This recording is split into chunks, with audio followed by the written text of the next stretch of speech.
Good morning. We are pouring out the water of life everywhere we can. That was funny. Laugh harder so you can cover my embarrassment. I do want to just make one shout out this morning before I hand the microphone to our illustrious interim dean. If you have enjoyed the coffee this week, I want you to know it also comes from a local shop that was established by one of our distinguished alumni. It's T3 Coffee Company. And they have just opened their shop in Collinsville, just north of here. So we are really delighted by their generous bringing of coffee and making sure that we were all refreshed. And Linda Tucker just came in, and she is the owner, proprietor, and ministry. What would you call your ministry? The ministry of, well, of course, the ministry of hospitality. Thank you, Linda, and everyone, yeah. Make sure you drop by T3 Coffee. Okay, that's the end of our commercial.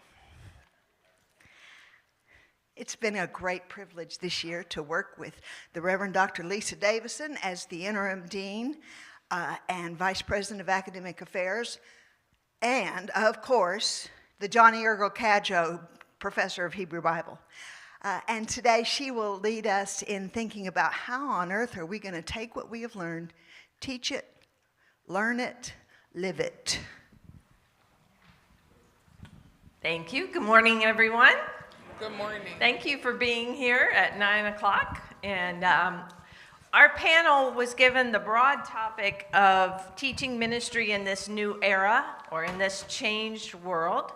I'm going to introduce each of the professors with their title and then begin asking questions. And we have some questions that we came up with, and then we will open it to all of you to ask questions, the things you always wanted to ask seminary professors but were afraid to ask in class. Though as moderator, I do have the option of saying, yeah, no, that's out of line, we're not going to go there. So, first is Dr. Annie Lockhart Gilroy, the Associate Professor of Christian Education and Practical Theology and the Interim Director of our Doctor of Ministry program, who is looking forward to getting through the spring semester because she has a year's sabbatical coming up. Big smile. Next, we have Dr. Peter Capretto, who is the Assistant Professor of Psychology, Culture, and Religion. Then we have Dr. Arthur Carter, who is Assistant Professor of New Testament and also the Director of our Black Church Studies and African American Faith Life program. Then we have Dr. Chelsea Yarborough, who is Assistant Professor of African American Preaching, Sacred Rhetoric, and Black Practical Theology. And last but not least, we have Dr. Brianna Wong, who is Assistant Professor of the History of World Christianities. So let's give them all a hand for saying yes to the panel. So to get started, this is your first question. When you think about the theme of this panel in relationship to your own teaching, how do you define or conceptualize this new era or this changed world as we have in the event theme for this year? And I'm going to ask Dr. Lockhart Gilroy to begin. So I think about this, what I call post-pandemic or post-lockdown, more so, world. I think about a number of things. First, people are tired, and there is a need for rest being centered. There is a need for rituals of healing, and there's a need of talking about deep soul care and self-care beyond, pedicures and facials, which I am all for. But there needs to be something deeper than that, and the need for rest, right? There's also a need for virtual community. There are communities that actually thrived during lockdown, that the virtual space was more comfortable and more productive for them for a variety of reasons. And then after that, they were told that you can't do what you've been doing for the past 2 years, right? And people are seeking virtual community. And because I'm also, we preached, I'll do a third, and that is the need for creativity and being able to pivot, because the truth is we have no idea what this will bring, right? We have no idea we don't know yet what COVID in and of itself does to the body, right, afterwards. We also don't know what the effects are of people who have been, in lockdown for what I think of as the formative years for children, right? So we're going to have to do some changing of how we teach. We're going to have to do some changing of how we understand community.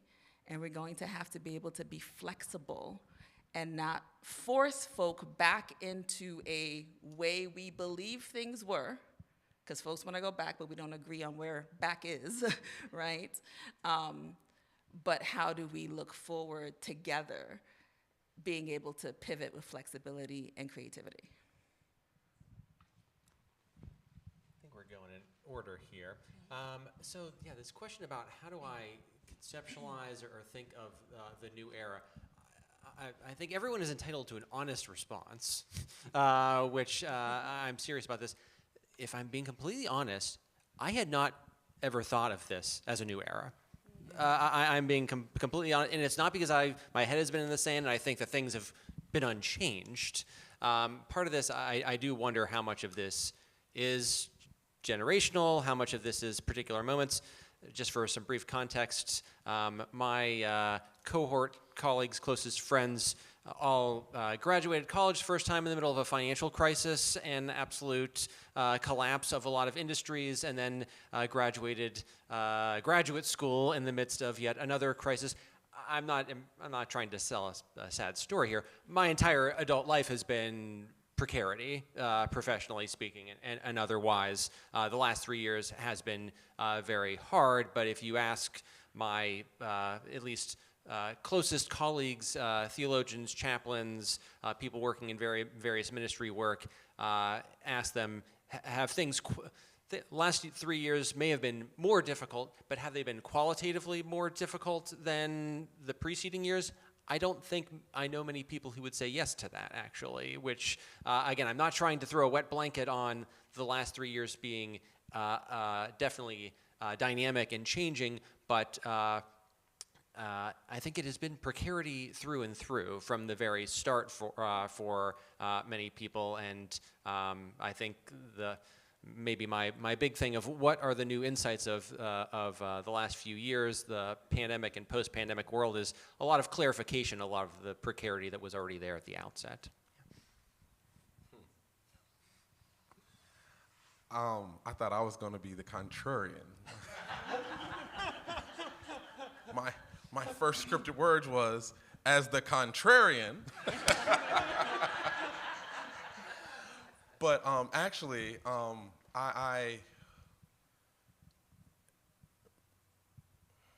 actually going to agree with and second both the comments of my A rare moment here. Wait for the pivot. As a contextual biblical critic, one of the things that I stress is that texts are perspectival, that we have to, part of our job as individuals conferred with authority and power when we read text is to not just mine and figure out the logics that lead us to the readings that we want, but we have to also predict and anticipate the logics that individuals that have different presuppositions, different experiences, different allegiances, different faith systems, in what ways will they engage the text so that when we are presenting our perspective, we can understand how that perspective will hit, land, impact, harm those who we claim to serve. And so with this question also, generally, I agree with Professor Capretto in that thinking about this question, my initial response is I reject the premise that we're in a new era. The technology that we're using and utilizing has been around. There have been communities that have been taking advantage of this, and some of those communities were able to thrive. There are, when we're thinking about some of the social unrest, whether we're talking about notions of racial and ethnic unrest, where we're thinking about LGBTQIA communities and transphobia, like trans individuals didn't exist post-pandemic, right? Racial oppression didn't only come into existence post-pandemic. Marginalized communities have not been advocating alongside allies just post-pandemic. And so many of the fissures, xenophobia did not just come around post-pandemic. And so many of the fissures and the things that are like the key points of dissension now are not new issues. They were heightened by the dismantling of the protective system which we rely on. The mundane day-to-day. I can send my kids to school, I could go to work, I'll get a paycheck, the economy will keep moving, I can separate this part of my life from that part of my life. What COVID did was it reminded society that we have a society and we have these systems that keep people in their tracks. And alongside the death and the uncertainty and the fact that people couldn't just rely on being American and being middle or upper class to keep them alive, to give them access to healthcare that will obviously be able to save them, they were left, we all have been left with dealing with the era, the fissures, the issues in which we exist now. And so my initial response to the question was like, we're not in a new era. COVID forced individuals to see the world differently. And so we're not in a new era. We are actually in the same era where people have different vision, right? And so when we're thinking about teaching in this era, the issue is how do we deal with both the trauma, the consequences that COVID and the pandemic has brought about, and how do we deal with the vision, the altered assumptions that people have been forced into, where it's sacrilege to worship online, it's necessary to worship online, right? That was always an option. It's just people's vision of technology is different.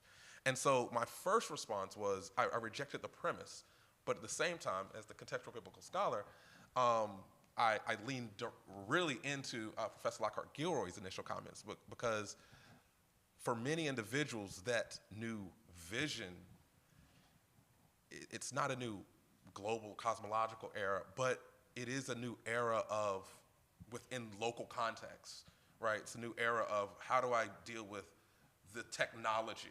And so why it's not like a pan era, people are feeling their locality different, right? People are feeling it's harder to be Democrat or Republican. It's harder to be UMC. It's harder to be Baptist. It's harder to be all of these things.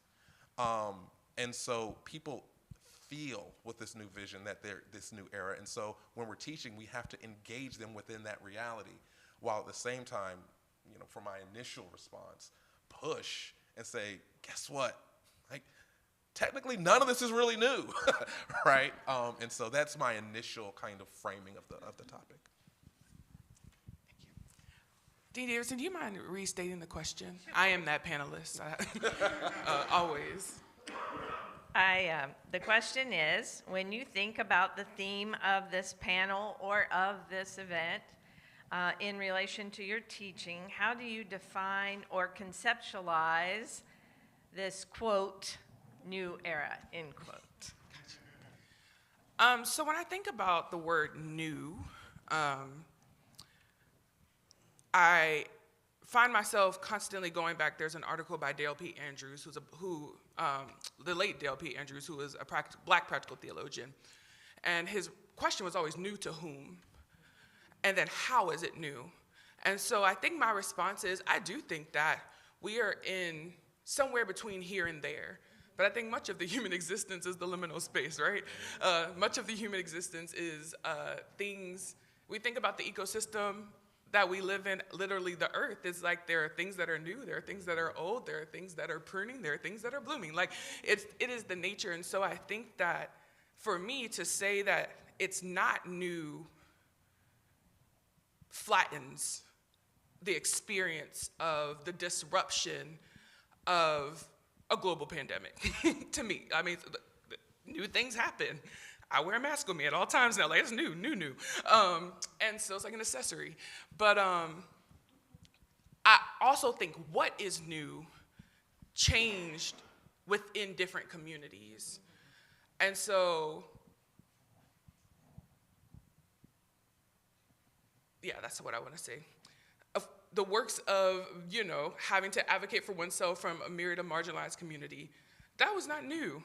But the amplification of it and how to do it only online, or how to be in protests outside, keeping each other safe from a virus and a disease that we didn't know how to move, but still showing up to, hundreds and thousands of people in streets, masked and protected that was new.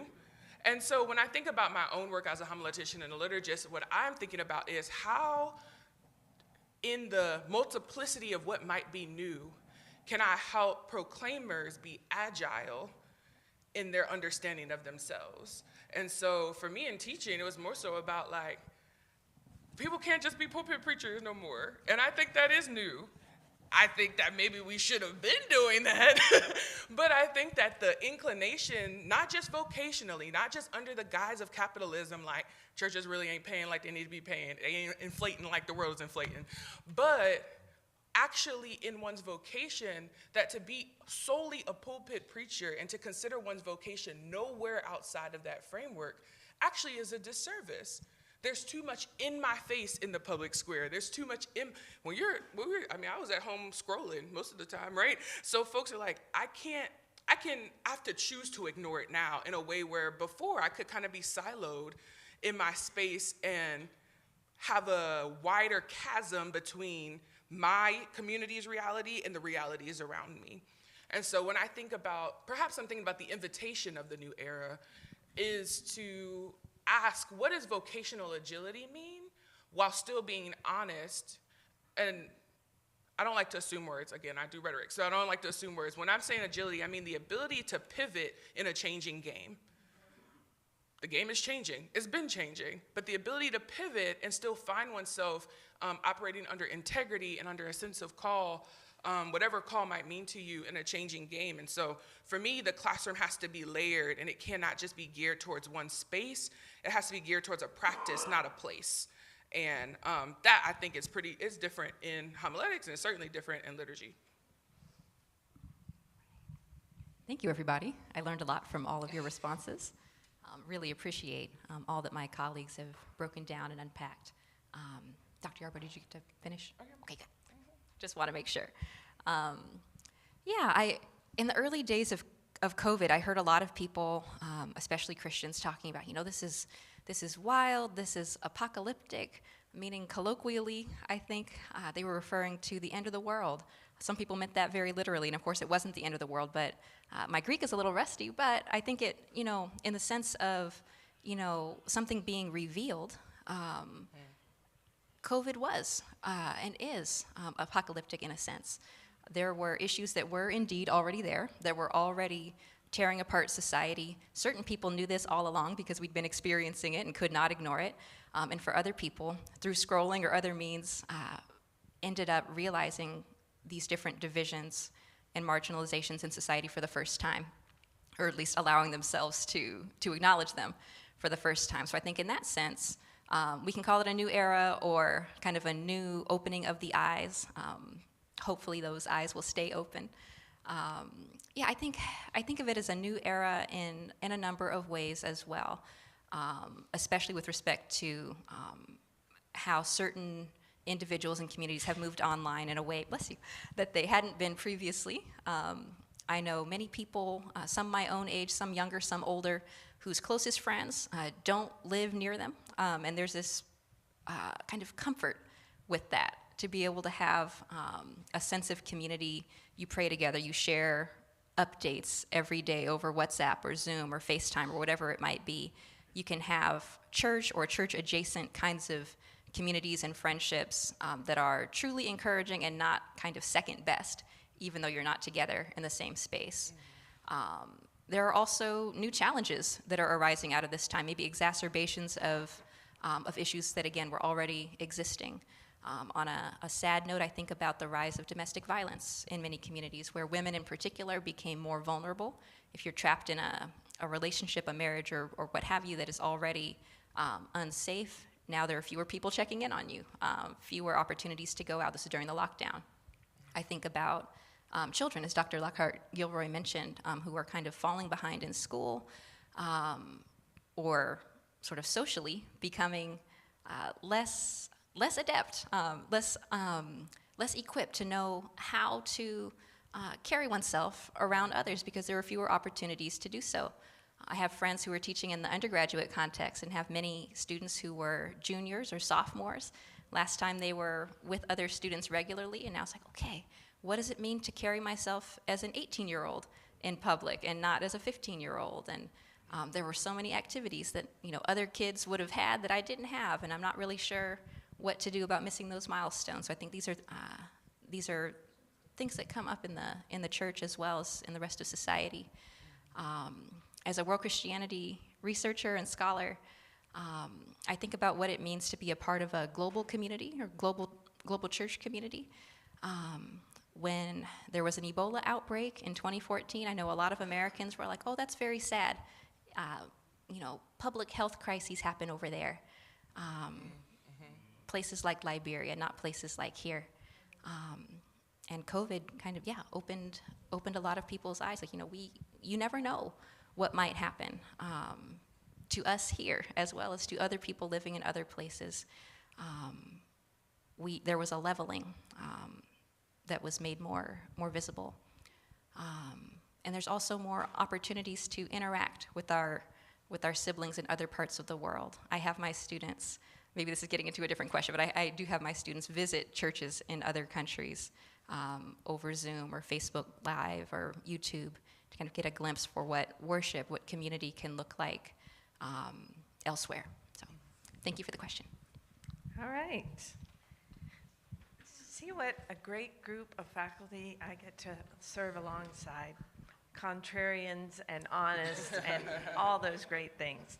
So I'm going to reword the next question because of that and ask, has your approach to teaching current and future faith leaders changed in response to COVID-19 and other contemporary challenges? And I might throw in too, if you want to go ahead and answer this, has your approach to scholarly research in your field changed in light of this somewhat new time that we are living in?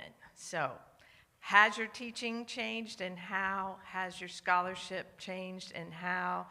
And then I'm going to ask Dr. Capretto to get us started. Sure.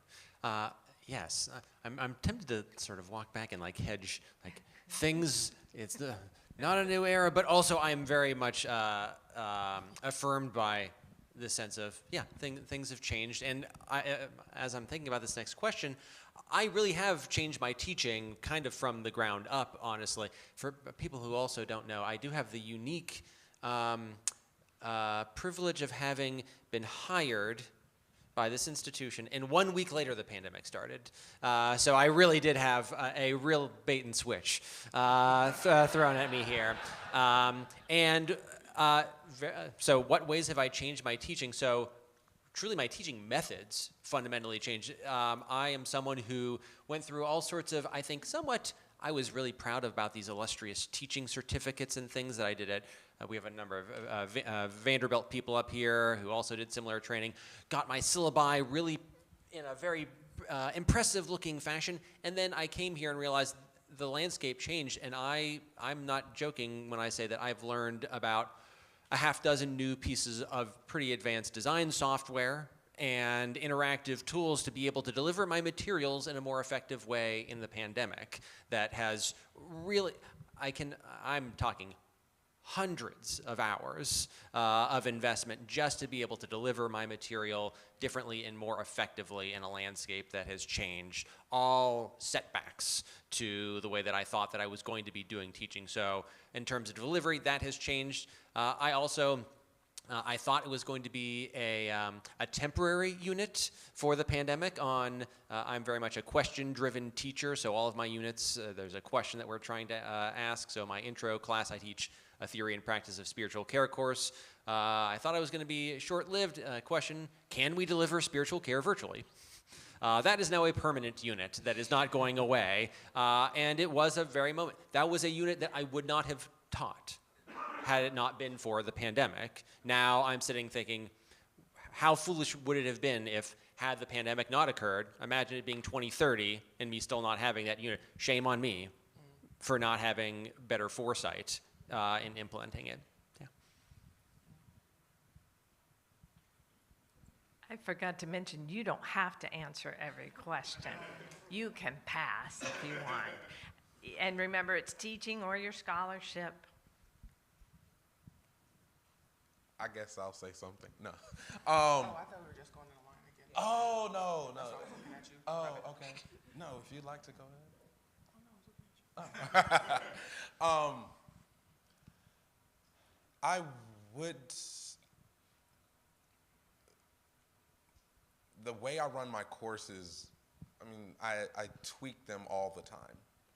And so with respect to the pandemic, I would say the pandemic amplified a lot of the things and the changes that, sorry, the mic was too low.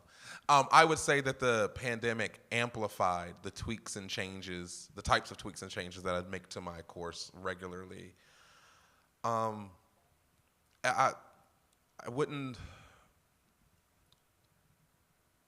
Professor Lockhart Gilroy alluded to and spoke directly to notions of the trauma, the experience, the pain that the individuals have experienced. That's true for our students also. And you more specifically mentioned the word tired.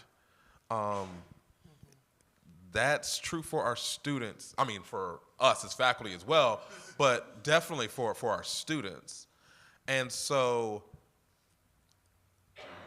it has encouraged me to think about more effective and more efficient ways to achieve course objectives that point students back to themselves and their context and their contextual needs. I was already trying to incorporate some of that, but it is more pertinent and is more necessary now just to maintain, to keep students engaged. And so that students feel that what they're doing and what they're reading and what they're studying has immediate applicability to where and how they are. Because that fatigue is real. And if I'm not attending to that, there's more risk to losing the student. And not because there's a failure of the student. It's just that most of our students are overwhelmed. They're having to make priorities that they shouldn't have to make. And so that does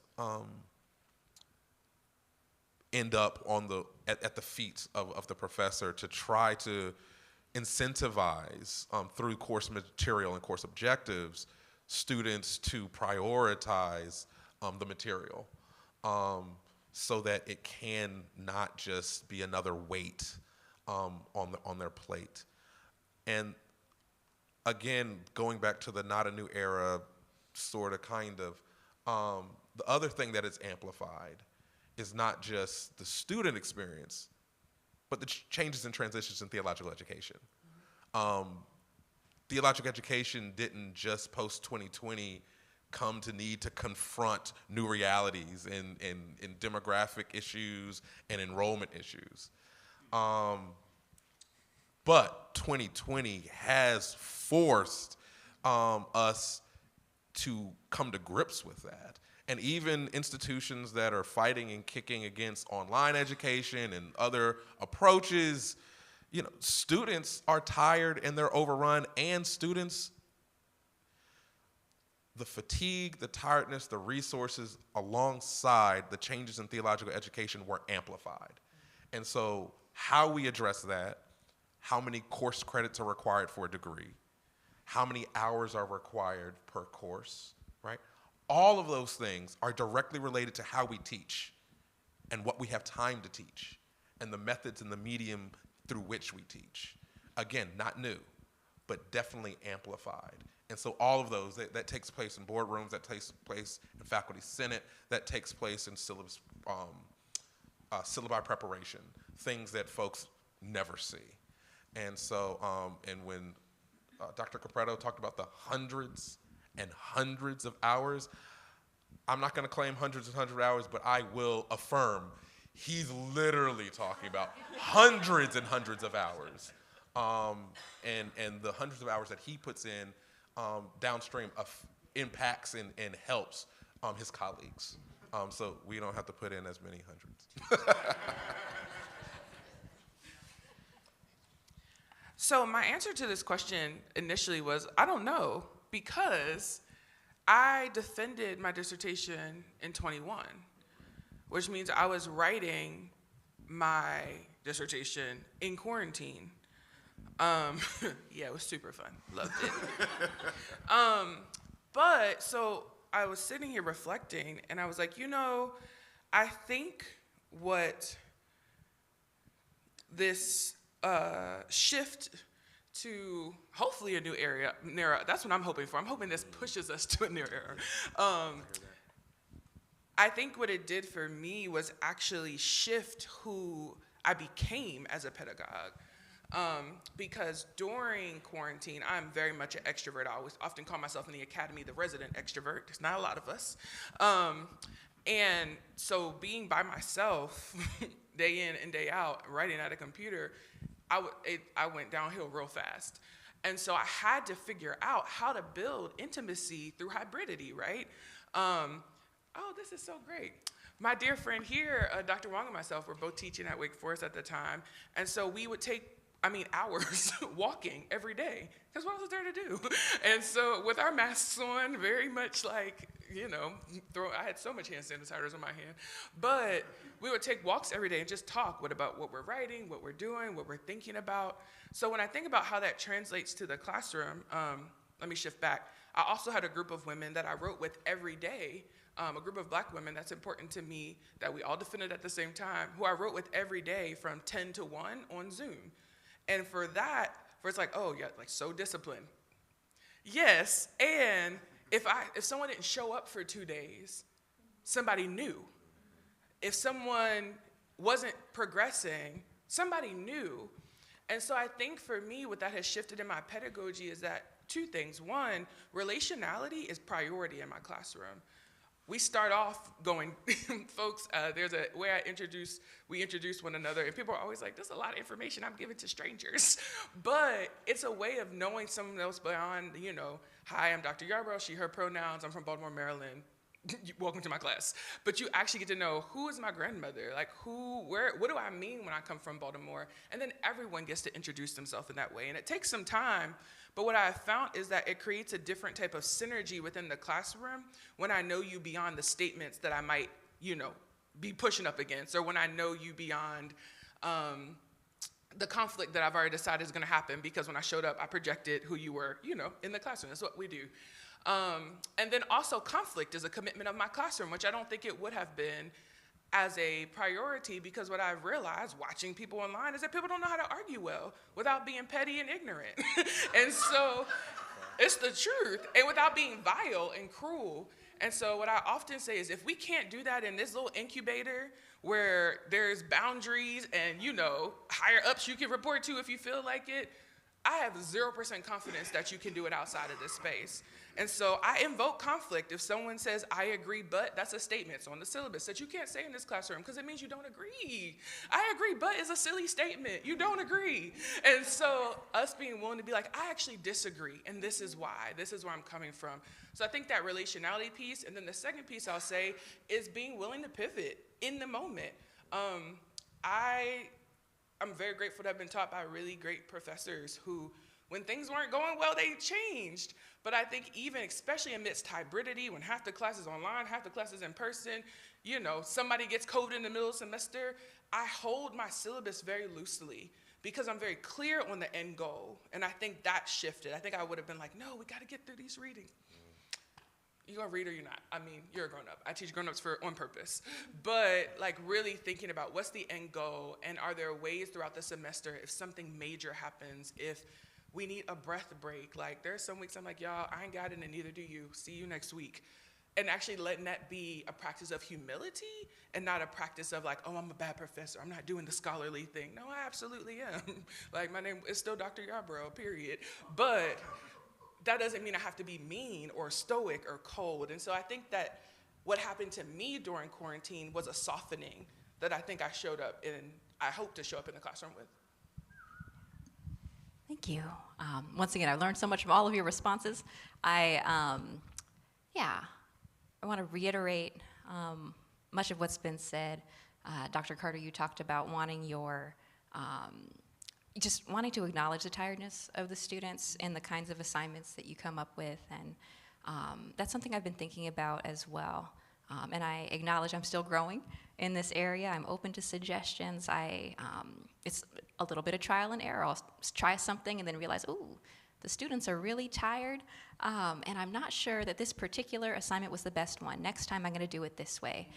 And I listen and I learn from my colleagues here and elsewhere. Phillips was kind enough to support me for a workshop that I participated in last year on teaching, and I learned through that workshop that one of my colleagues at another school was very, very serious about making sure that the majority of the assignments that he asked his students to complete were directly usable in the church context.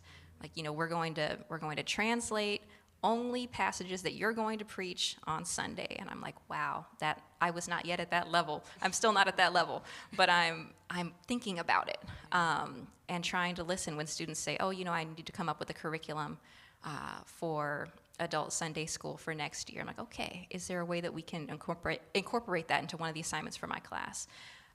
Or things like that, because I know students are tired. I know students are exhausted, that people have so many different responsibilities at work, at home, in other areas of life, volunteer work. There are new health concerns that people are trying to deal with that they didn't have to deal with before. And so I'm like, okay, I've never believed in busy work. I didn't like busy work as a student, but I'm identifying new ways to kind of, be more efficient. I like that word, efficient, and kind of, getting rid of things that might actually have been busy work even though I hadn't recognized them in that way before. Prioritizing the students' callings and direct responsibilities and trying to incorporate those as much as possible into the courses that I design. So several topics went a little different for me. Topics like embodied pedagogy and what that means. I've always taught that, but this allowed me to have a conversation about the fact that I still have a body whether you can see it or not, right? My body is not dependent upon your gaze, right? Trauma-informed pedagogy, right? What does that mean? What does that look like? What does it look like when it is collective and collective, right? There's this idea of like you look for the helpers. Well, where are the helpers where everybody's going through it, right? And then obviously to talking about forming communities of learning online. So I think these topics were present because I think that where we are now, many people saw it coming. We just didn't see it coming, not the pandemic coming, but like the terms of being virtual and all that. People saw it coming, just not this quickly, right? So there was a need to kind of ramp up what I have been doing. And my scholarly trajectory completely changed. I moved to talk, I started thinking more about disabled communities, specifically those with physical disabilities. And that is a personal reason because for the first time in my memory, probably since I was a teenager, I went 1.5 years without a pain flare-up. Over 1.5 years. And that ended the day I had to be in person. That's when it ended. And even though I'd heard this phrase for a long time, it actually became true. Maybe my body is not the problem, maybe ableism is the problem, right? And I think about disabled communities as one of the communities that talk about the ability to thrive, the ability to worship with your congregation when you're having a flare-up, right? Not just because people were doing worship online, but not every congregation was, many were not, right? So the ability to worship with the people that you know, your community, when you are having a flare-up, the ability to work and be productive, right? More people got jobs because everybody was virtual, right? After being told that you needed to be in person.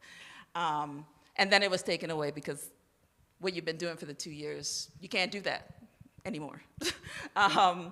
So for me, there was a complete pivot with the communities that I was thinking about and focusing on in terms of spiritual formation.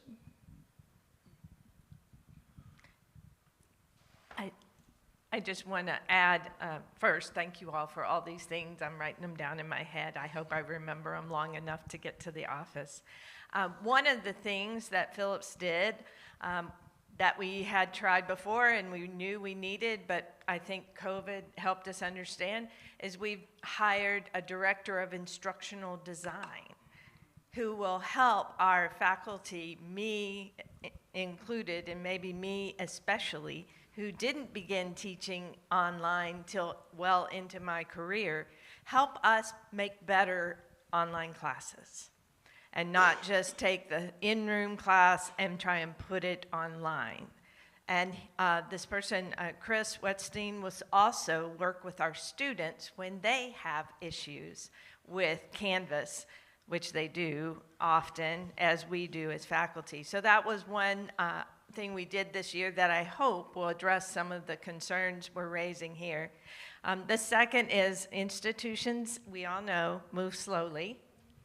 But the faculty did approve a new policy that we require a certain number of your program hours to be in residence, which we define as the professor and the students being in the room together or being in the same space, so immersions counted as that.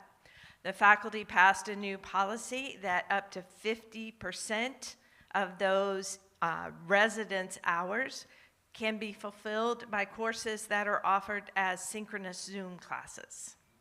Because you and the faculty member are both in the same space. It's just virtual and not a classroom. That's a slow change, I know, but it's a little bit, and maybe we'll go farther. But also hearing student concerns about the tiredness and the costliness of traveling now. 3 or 4 or 5 times to Phillips to take concentrated courses. So we're trying to move into this place where, as you said, maybe will take us into a new era. Dr. Yarborough, and help us be more mindful and more urgent about those issues that you've raised of how we're going to walk alongside students who are experiencing more so perhaps than many of us what COVID and other issues have done in their lives. And that leads to a question of what are you hearing from your students and other leaders of faith communities that they need in helping them improve and move into the future as leaders in this era that is still evolving. So what are you hearing from students or other leaders of faith communities that they need?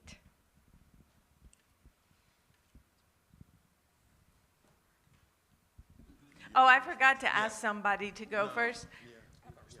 Okay. Yeah, I'll kick us off. I think I'll be brief. You never know. I'm a Baptist preacher, so you never know. But one of the things that I think continues to come up from both students and from other leaders across vocations that I'm in community with is the ability, specifically those who have these theological degrees, to be able to articulate what it is they got from here. I don't think it's enough. Like the MDiv isn't just sending people into congregational ministry, and so what I'm hearing is like, what are the actual skills that we're taking away? Because there is a lot of entrepreneurship happening. There's a lot of folks building things that are, I don't call things church adjacent. I think they're church. They're just not in the kind of normative, framework that we've known it to be. And so, and also, I want folks that are theologically trained in corporate. I want theologically trained folks that are surgeons, and so, et cetera. And so I'm finding people that are going into these different vocations, they're needing more understanding of how to articulate what it is that we do. It's like, oh, well, you know how to make meaning. You know how to critically engage text. You know how to take a bunch of information that feels disparate and put it into a singular message that hopefully someone can get something out of.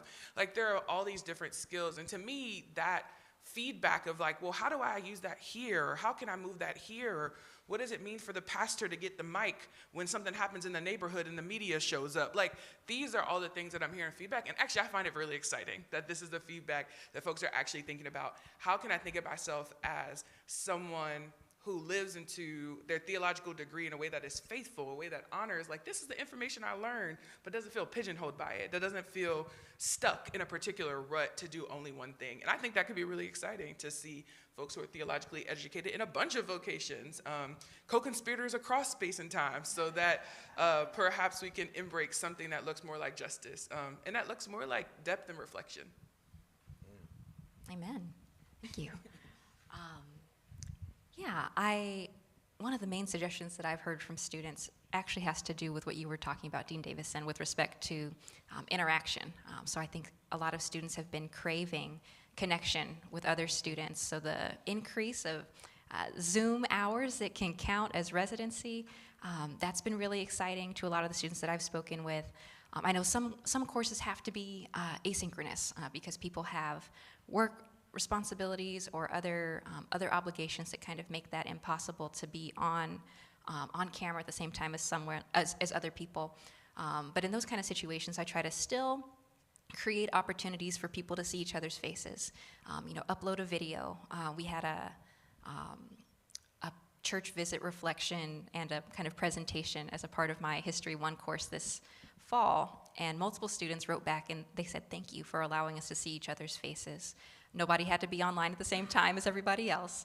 I think some people wanted to, and I wish we could have done that. But yeah, to keep with the asynchronous commitment, I asked them to upload a video about their church experience, the church that they had visited, and I think that was something that they appreciated because there is this craving for connection with other people.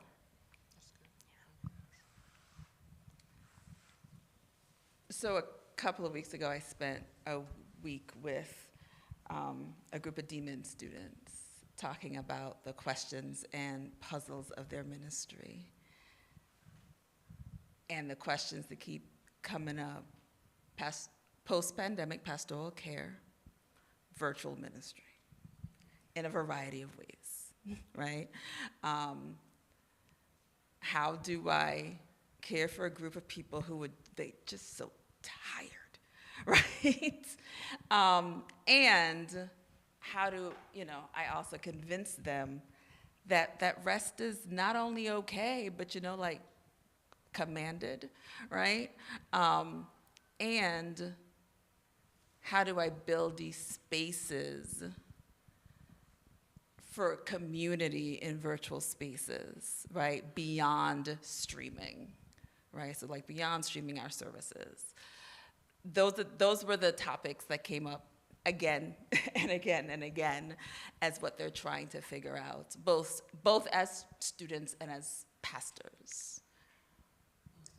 Yeah, I'll be brief with this one. I will say that I think I have because for reasons that aren't entirely clear to me, I have a history of students asking me questions to address needs that go, I think, somewhat beyond the scope of my normal teaching responsibilities. People learn that I'm like a DIY fixer and am good with tech, and so they think that is something that I am perhaps professionally obligated to help them with. I don't always have the best boundaries, so sometimes I will indulge them on that. But I will say the pandemic, I think, has very much heightened that, where students suddenly are, people in ministry context realize that, oh, wow, maybe 15 years ago I just needed to be a handy person around the church to be able to fix toilets and such. Now I need all of those things, and plus I need to have some AV training and some be a lay instructional designer for my various ministry and outreach work.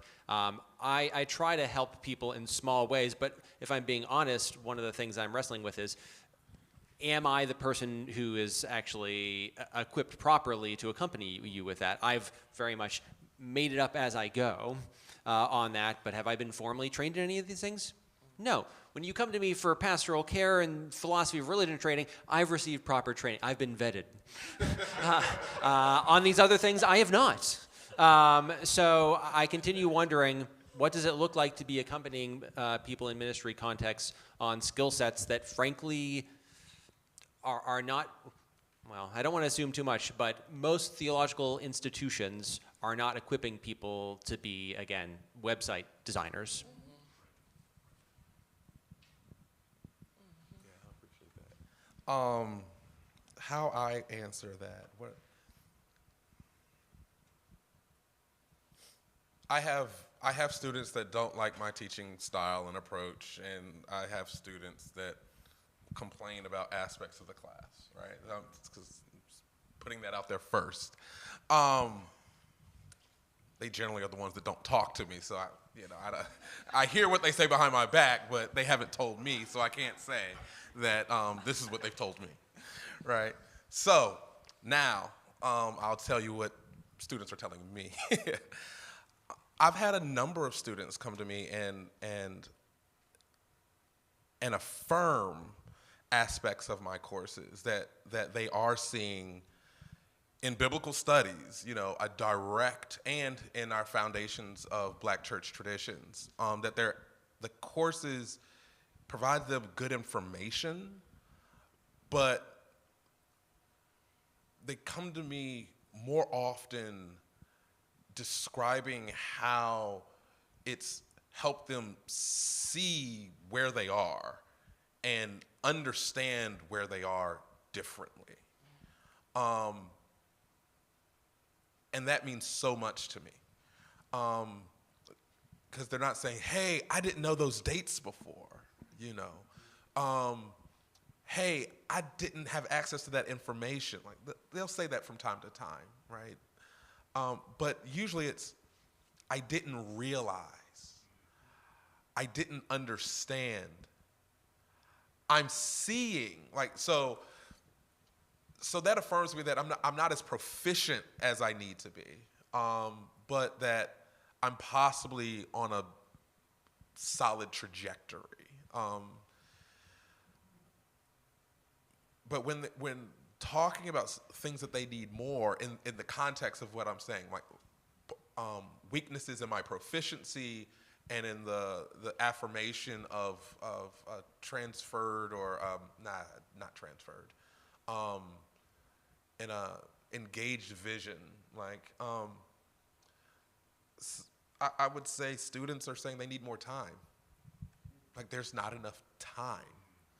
Not enough time to get through the reading, not enough time to sit with the questions, not enough time to sit with their epiphanies, not enough time to look at to actually sit with the material and then produce the paper that's actually in them, right? And I've got some of my best students turn in, they'll be the last ones to turn in, or they'll ask for an extension, and it's not because they waited the last minute.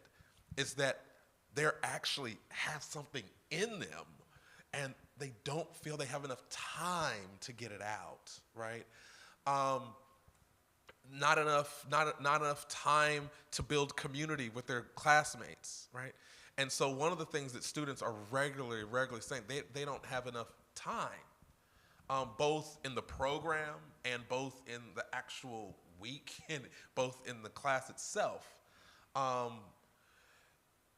Then the other thing that students have talked to me is access, right? Access to technology, access to resources. Now, Phillips has done a lot to help build those, to lessen the gap, right? But access is something that a lot of students, and Phillips has done a phenomenal job to mitigate the financial obstacles to access, right? But I would say the first thing that I hear is about time, then about various obstacles to access, and then the last thing actually loops in with our institution and other individuals' lack of proficiency, deals with community. That when we're in asynchronous, they want more community. The things that Professor Yarbrough and Dr. Wong were specifically talking about that they focus on. Even when one of my classes, I wanted to have it asynchronous so that more students could engage. And after teaching it twice, the students basically said, this needs to be an in-person class. And then I offered it in person, and all of my students said, I can't get to campus. I can't take it as an in-person class, right?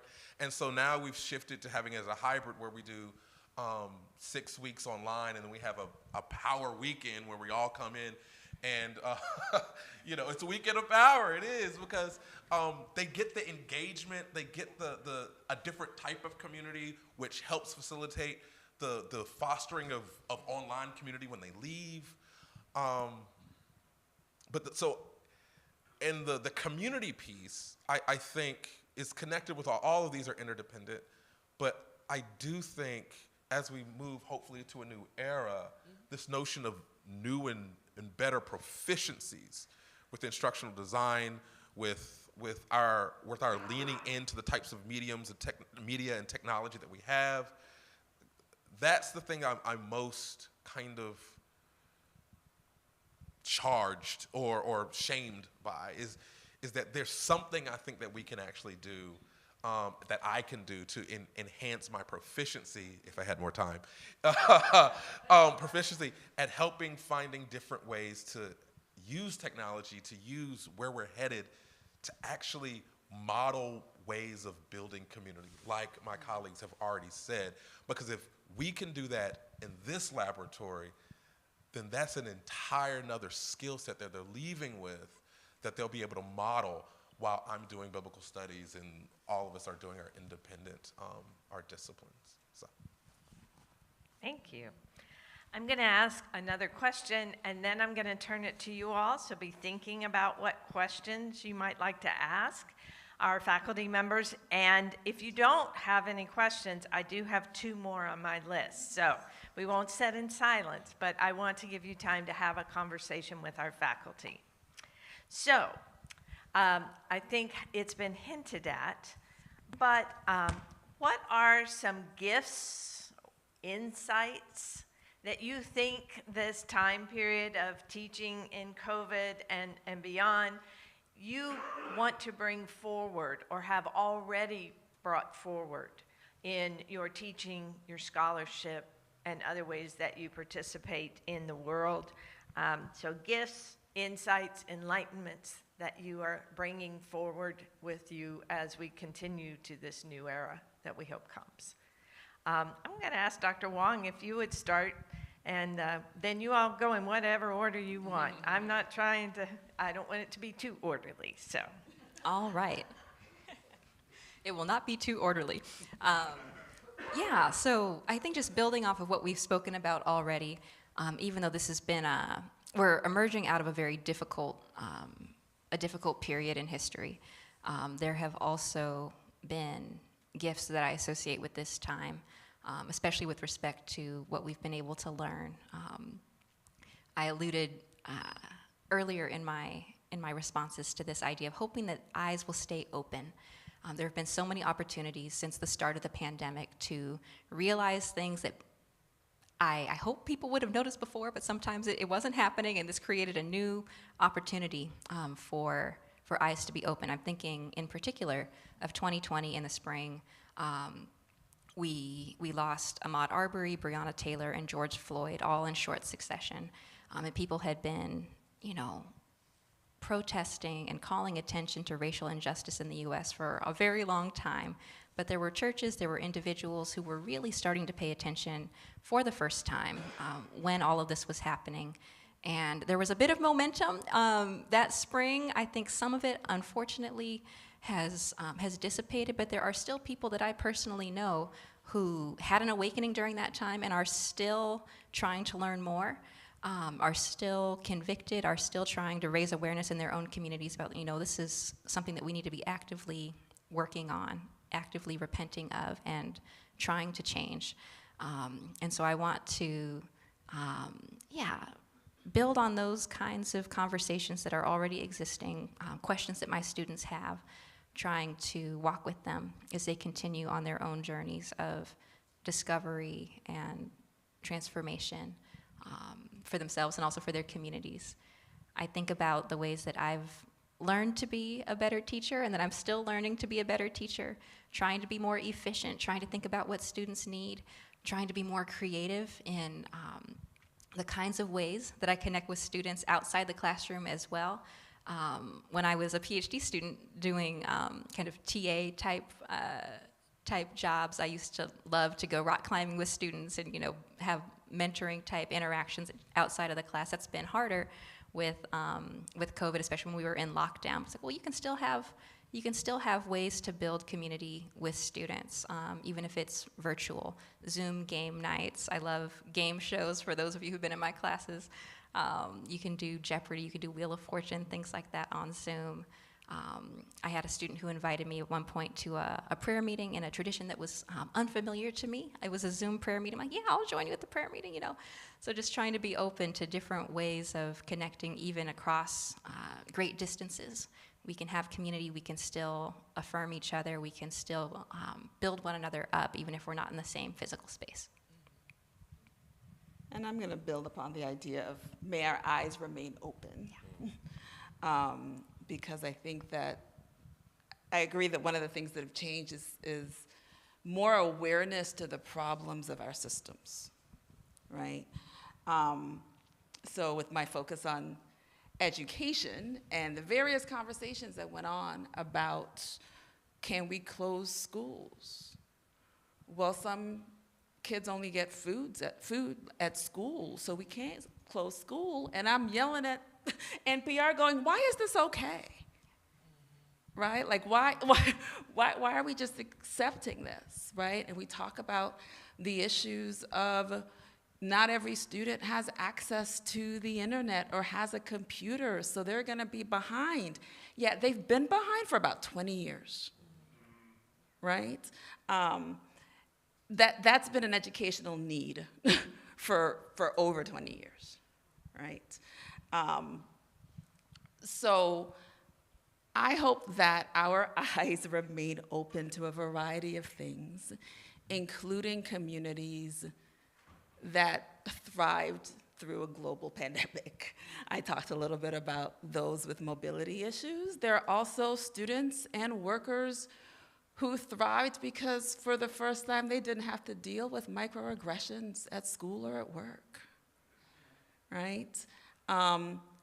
There are people for whom public spaces are hard, right? Not because of them, but because of the discrimination in our society.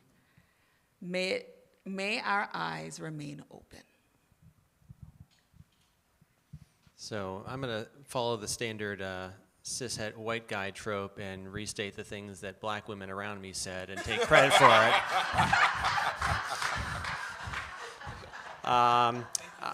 Yes. But you're naming it, so that's different. Yes, hopefully. No, I think about this idea of letting things stick with us. Maybe the only unique spin that I can put on this, I teach rather heavily in discourse around trauma and grief. And if anyone knows anything about grief discourse, one way that grief is often framed classically is as a dilemma between mourning and melancholy. Mourning is the process of accepting the reality of a loss and redirecting one's energy to new objects in one's world. Melancholy is remaining fixated on losses, then becoming internalized, and very often people think that this ends up having a pathological effect on you because you actually become a little bit disintegrated if you never move on past a loss. I actually think that there's something very ethically and theologically significant about leaning into a melancholic attitude, specifically around social movements. This is something that I do hope sticks around. I could say a lot more about this, but I'll leave it at that and simply say yes. Can you repeat the questioning, Davis? I mean, these are such rich answers in a variety of ways, but yes, if you don't mind. What gifts, insights, or enlightenment that you think have come out of the experience of a global pandemic that you want to carry forward with you? Okay, thank you. I didn't want to cut you off. I just yeah. Okay. Do you want me to go? Yeah, no, let me go. 'Cause then Are you gonna go down? yeah. All right. So now we'll hear from our contrarian. This deals more with the insight. I'm generally the pessimist up here also. So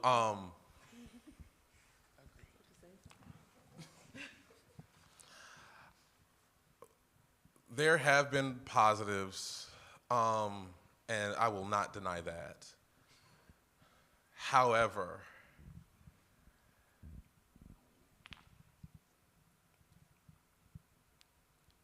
there is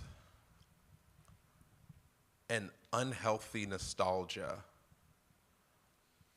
for 2019 and beyond and before.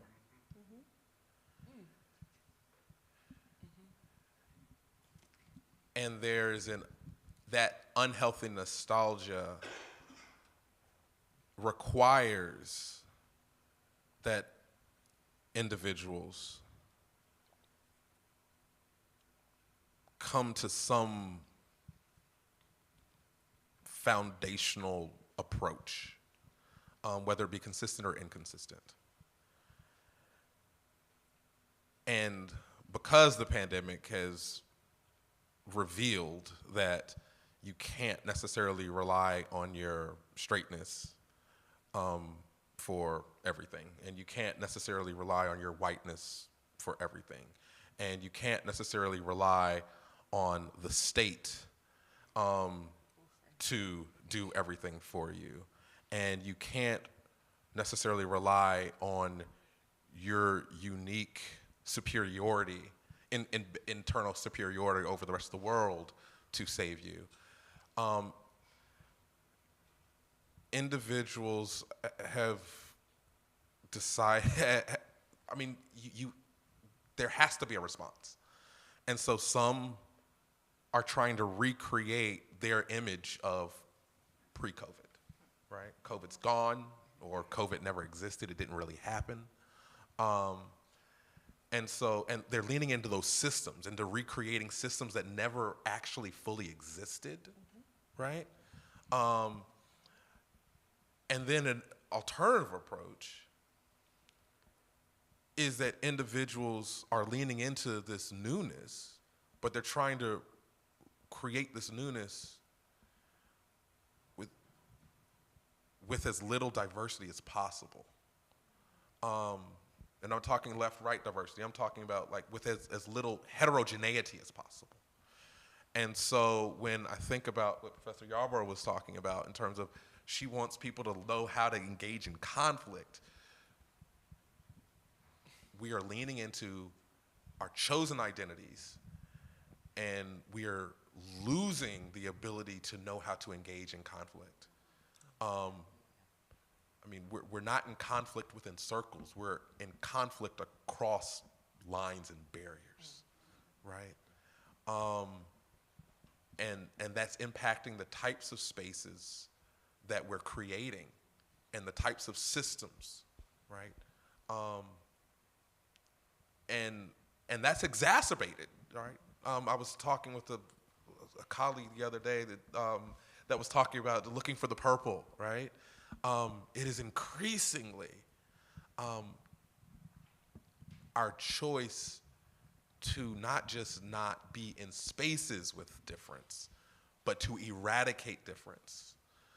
So that when we're not throwing elbows, right? We're literally throwing stones. And that impacts both the space in which we teach, the student bodies in which we recruit and teach. It impacts how we're equipping people that have a vocational call to exist in a world that they don't have control over. And so that's my insight, that with eyes open and all this possibility to move into a bright, and emancipated and better like era, that there's a strong move and trajectory that's trying to double down on the consolidation of power, the eradication of difference, all out of this notion of I can't be wrong, I must be right, because all of my institutions of privilege due to COVID have been revealed I can't rely on, right? If I can't rely on these things, I must rely on my identity. And if I'm relying on my identity, we have to eradicate the other. Now, this isn't just on the left or the right. This is something that ideologically that I'm seeing across the board. So even though we're fighting and trying to do these positive things here within Phillips, within our work group, so forth and so on, we too, it's in the oxygen, right? We too are susceptible to this. And so that's why I didn't want to be the last one to say anything, because I'm the downer. No, I don't think that's downer, though. I think it's honest, and I appreciate your honesty. If honesty is downing, people should lean into truth more. I mean, it's just what it is. What I was going to say is I was thinking about this question, and I was like, I think the worst and best thing that could have happened for any institution was for me to be writing my dissertation in quarantine. Why? I don't really have the energy to be anything but myself no more. And so I think that if I hadn't gone through that season of what felt like a threshing floor, I think I would have been far more inclined to be palatable and not digestible. This is what I mean. I have if students don't like me, it's really okay. I have a very healthy ego, and I also have friends. So I'm not saying I have that problem, right? You can talk to students. What I'm saying is that I think that what I'm grateful for in this way that wasn't comfortable and still isn't was that I just am unapologetically myself. It happens in my scholarship. I don't write things I don't want to write. I have been told by many, many very well-meaning mentors, like, this is a season of your career where you got to do the thing. No, I don't. I really don't. And I'm finding that my writing and my scholarship is getting the traction I want because I'm writing what I want to write. I care about it. I'm passionate about the women that I study. And I write about Black women, period. That's where it stops. That's where it ends. I had a colleague that asked me, don't you feel like it's going to be so limiting? You only write about Black women. I said, well, who have you written about other than white men? And he looked at me and I looked at him. Like it was just a stare down. And so I think the way that translates for me in the classroom is that I've had a couple of students here and other spaces as well be like, this is the introduction class or whatever. And I was looking at the book list. I was like, I know it's all Black scholars. I know that's a lot for you, that that the introductory class is full of Black women. People are like, oh, well, I guess that is what I was saying. And so I feel very free to create the types of spaces that I enjoy being in. And I don't know that I would have done that. The PhD work is a lot on Black bodies. I mean, it's a lot on everybody. It's a lot on Black bodies. It's a lot on Black women. It's a lot on Black queer women. And I just keep layering the things that I show up as. And so I came out, it would have been very easy for me to come out trying to perform a type of caricature of scholar that was so misaligned with who I was that I would have maybe waited till tenure or waited till, I don't even know, some distant future that never came to actually be who I truly am. Where I came out the gate like, hey, y'all, this is me, this is what I study, this is what I do, I'm not trying to do nothing else. And I feel really grateful because I feel like the feedback I've gotten from a lot of students, last semester, one Black woman in particular had a meeting with me and was like, it frees me up to see you so free. And what I told her was that I said, that freedom is costly. I got scars from microaggressions every day. I have students who have hard times calling me doctor because I show up looking like this. And I said, I choose the cost of freedom because the other cost is what feels too high for me. And I think that came from a season where I was the only gays, at least in my own space, that I was experiencing. And so I shaded that. And we are glad that you are here. Oh, well, thank you. All right, any questions that you would like to ask our faculty members? Yes. I told them today I was going to be Sally Jesse Raphael. Hopefully you're old enough to know who she is. Who is that? Well, thank you all for your wisdom and sharing. I'm Chad McMullen. I served in Sedalia, Missouri, alumni here 20 years ago. I remember being forced to learn blackboard.com for class. Anyone remember that? We thought that was crazy technology, but I really resonate with the need for rest. And I'm wondering, what are you guys doing to equip pastors to lead that change in congregations? That when I graduated Phillips, I almost left ministry after a really strong call because of the, I felt theologically trained, I was prepared, I loved all of that, gifted to preach and pastoral care, but I found organizations that were reluctant to change, and trying to lead that change was extremely difficult. Are you doing anything to equip us to lead the change toward creating spaces of sanctuary and rest, and then hopefully renewal? I have one, I'd really like to start with you because you kind of brought that up, and I'm sorry, but I have not met you and don't recall your name, but if you would start us off. And then I'd like to frame that in this idea. Exodus 33, Moses is instructed to lead the people, and he's like, you haven't even told me who's going with me. I don't know how to do this. And God says, I'll go with you, and I'll give you rest. And I don't know that any of us value rest as something to strive after, like that seems to indicate. Maybe you could touch that for us. Are you indicating Dr. Lockhart-Gilroy? Annie Lockhart-Gilroy, just to say my name again. Well, I think there's a couple of things that we can do. One, we can model. I talk about my rest practices, and I come from a place of rest. And meaning that it's not, I don't ask myself, do I have time to rest today? Right? It is, how do I get enough rest to do what I need to do? Right? So it's a change in mindset for me. I take naps in the middle of the day, and I am not ashamed of it. I share. You know, I offer my recliner to some people if they want to take naps too.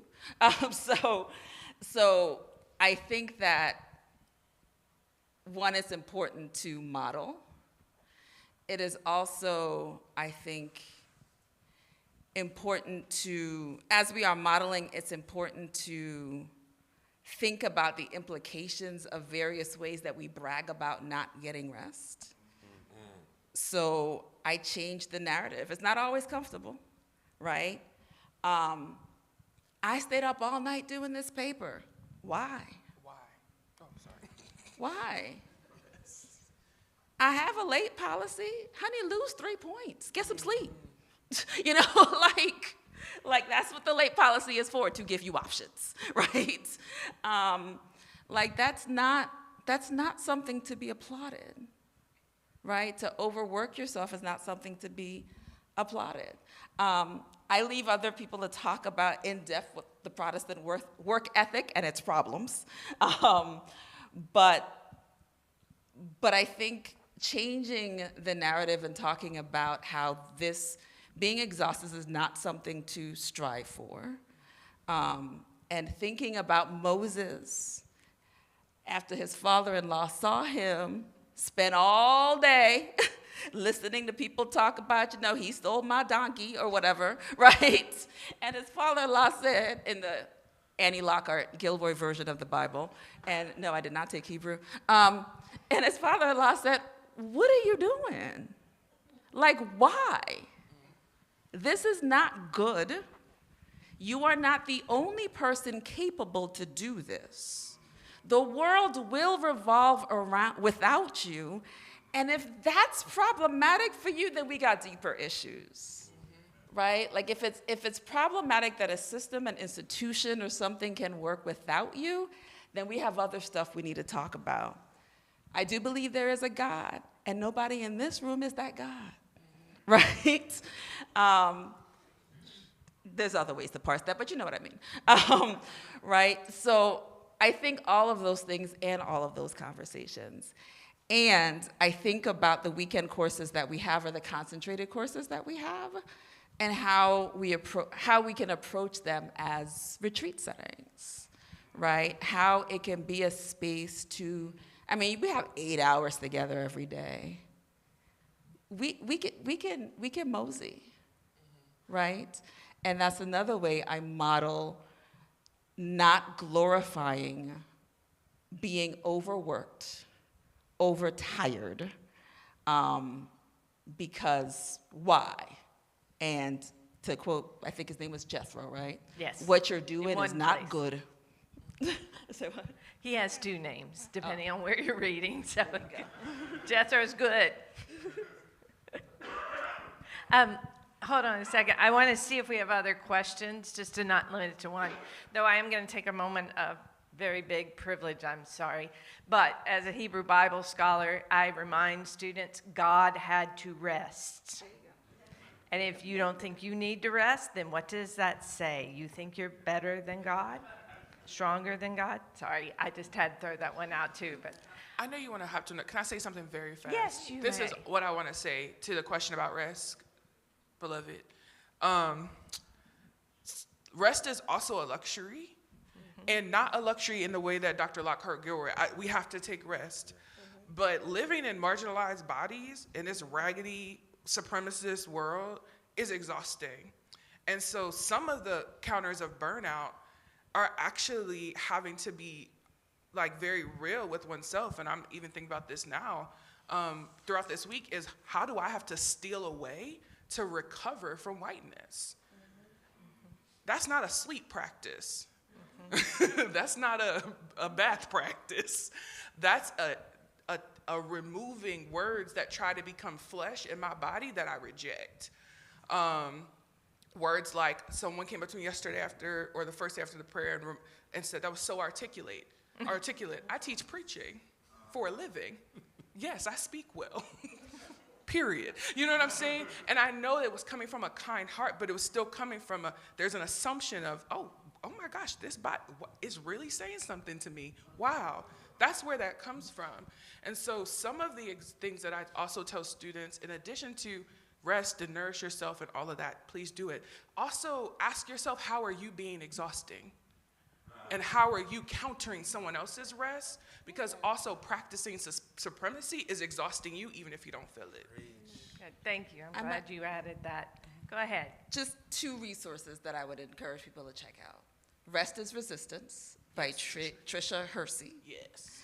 And Sacred Soul Care by Shanika Walker Barnes. Rest is Resistance talks about how tiring spaces can be, right, to particular people, and how rest is going against this capitalist nature that work is the end-all and be-all of all things, and the more you can accomplish, the better of a person that you are, right? Calls it out for the lie that it is. And Sacred Soul Care introduces particular practices of rest in a variety of ways, right? Rest that gives creativity, rest that gives sleep, rest that gives time away, and all of those things. So I suggest those 2 resources. Thank you. I really apologize. We're down to 10:30 when we were supposed to stop. I'm really sorry. It's such a rich conversation when we get these folks together and they all have so much to share. I also want to let you know that they all volunteered to be here to do this panel, and classes start next week. So this isn't the end of the rush, and I hope all of us are going to do a little soul care and resting before we start into the semesters. So please give these folks a hand.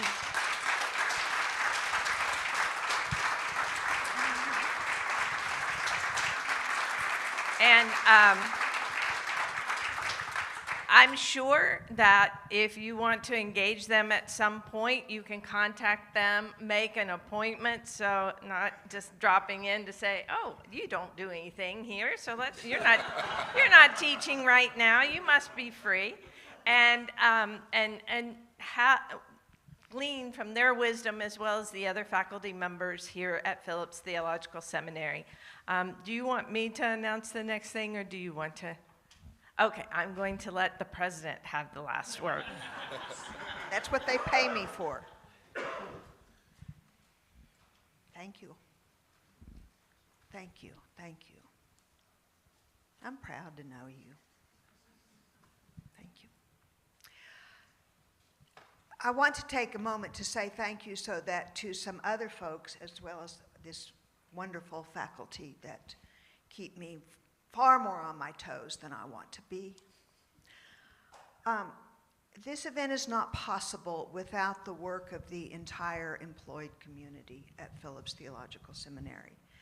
And I work with such amazing people who make sacrifices and decisions and last-minute changes and work so hard to make this feel like the hospitable space that we're striving to be.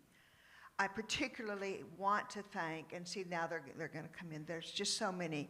Holly Becker and Ashley Gibson pour their heart and soul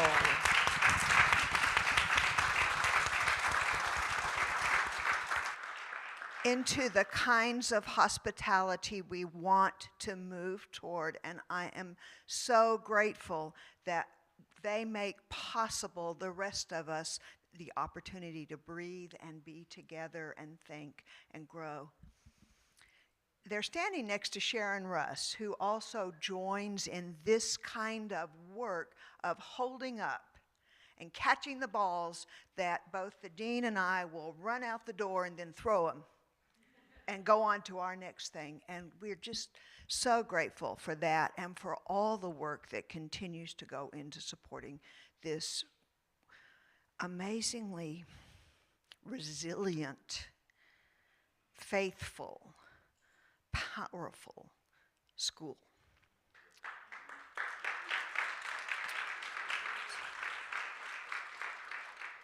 There are so many other people to thank, so I'm not going to. I'm just going to say, when you see a staff person or a faculty member at Phillips Theological Seminary, you say thank you, please. They are so remarkable.